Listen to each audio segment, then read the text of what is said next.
ತ್ವಮೇವ ಮಾತಾ ಚ ಪಿತಾ ತ್ವಮೇವ ತ್ವಮೇವ ಬಂಧುಶ್ಚ ಸಖಾ ತ್ವಮೇವ ತ್ವಮೇವ ವಿದ್ಯಾ ದ್ರವಿಣಂ ತ್ವಮೇವ ತ್ವಮೇವ ಸರ್ವಂ ಮಮ ದೇವದೇವ ತ್ವಮೇವ ಸರ್ವಂ ಗುರುದೇವದೇವ.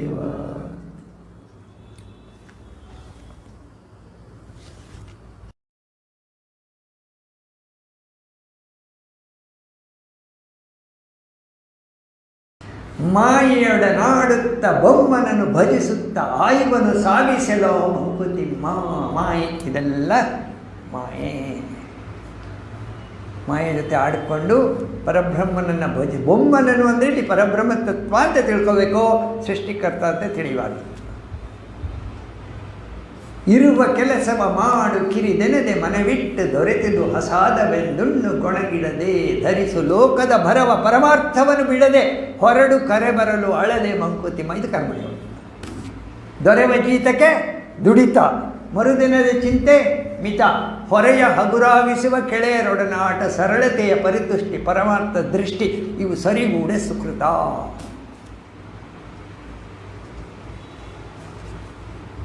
ಜನ್ಮ ಸಾವಿರವಿರಲಿ, ಡಿ ವಿ ಜಿ ಹೇಳ್ತಾರೆ ಈಗ, ಜನ್ಮ ಸಾವಿರವಿರಲಿ ನಷ್ಟ ನಿನಗೇನು, ಕರ್ಮ ಸಾವಿರವಿರಲಿ ಕಷ್ಟ ನಿನಗೇನು, ಬ್ರಹ್ಮ ಹೃದಯದಿ ನಿಲ್ಲೇ. ಪರಬ್ರಹ್ಮ ತತ್ವ ಒಳಗಡೆ ನಿಂತ್ಬಿಟ್ರೆ ಮಾಯೆ ಏನು ಗೈದೊಡೆ, ಮಾಯೆ ಏನು ಬೇಕು ಮಾಡಲಿ, ಹಿಮ್ಮಿದಳ ಸರಸ್. You are not there, you are not in the world. It's ನಿಮ್ಮ ಮುಂದೆ ಹೇಳಿದೆ, let the world get dissolve, I am not interested. ಒಬ್ಬ ಜ್ಞಾನಿ ಹೇಳ್ತಾನೆ, let the world get dissolve, I am not. ಯಾಕೆ ಹೇಳ್ತಾನೆ? ಅವನ ದೇಹದಲ್ಲಿ ಇಲ್ಲ, ದೇಹ ಭಾವನೆ ಬಿಟ್ಬಿಟ್ಟಿದ್ದಾನೆ. ಅದಿದೆ. As a trustee he is taking care of his body.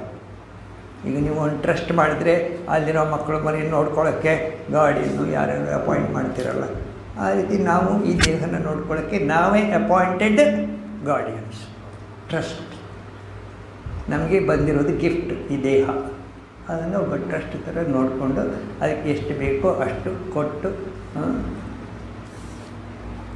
ನಾವೇನು ಮಾಡ್ತೀವಿ, 26 ಐಟಮ್ಮು, 36 ಐಟಮ್ಮು, 42 ಐಟಮ್. ಏನದು? ತಿಂಡಿ. ಏನು ದನನ? ಸಿನಿಮಾ ಏನು ಹೇಳ್ತಾರೆ, 2 ಲೆಗ್ಡ್ ಎನಿಮಲ್ ಅಂತ. ನಾವು ಬಂದಿರೋದು ಯಾಕೆ? ನಾವು ಮಾಡ್ತಾ ಇರೋದು ಇನ್ನೊಬ್ಬರನ್ನ ನೋಡಿ ಅನುಕರಣೆ. ಹೌದು, ಯಾರು ಶ್ರೇಷ್ಠರು ಅಂದ್ಕೊಳ್ತಾರೆ ಪ್ರಪಂಚದಲ್ಲಿ ಅದನ್ನು ಮಿಕ್ಕಿದವರು ಅನುಸರಿಸ್ತಾರೆ. ಯದ್ಯದ್ ಆಚರತಿ ಶ್ರೇಷ್ಠ ತತ್ತತ್ತೇ ವಿತರೋ ಜನಃ ಸಯತ್ ಪ್ರಮಾಣಂ ಕುರುತೆ ಲೋಕಸ್ತದನುವರ್ತೆ. ಕೃಷ್ಣ ಹೇಳಿದಾನೆ, ಯಾರ್ಯಾರು ಶ್ರೇಷ್ಠರು ಅನ್ನಿಸ್ಕೊಂಡು ಅವ್ರು ಏನೇನು ಮಾಡ್ತಾರೆ ಅದನ್ನು ಮಿಕ್ಕಿದವರೆಲ್ಲ ಅನುಸರಿಸ್ಕೊಂಡು ಹೋಗಿ ಅವ್ರು ಏನು ಪ್ರಮಾಣ ಮಾಡ್ತಾರೆ ಅದನ್ನು ಅನುಸರಿಸ್ತಾರೆ. ಅದರಲ್ಲಿ ತಪ್ಪಿಲ್ಲ.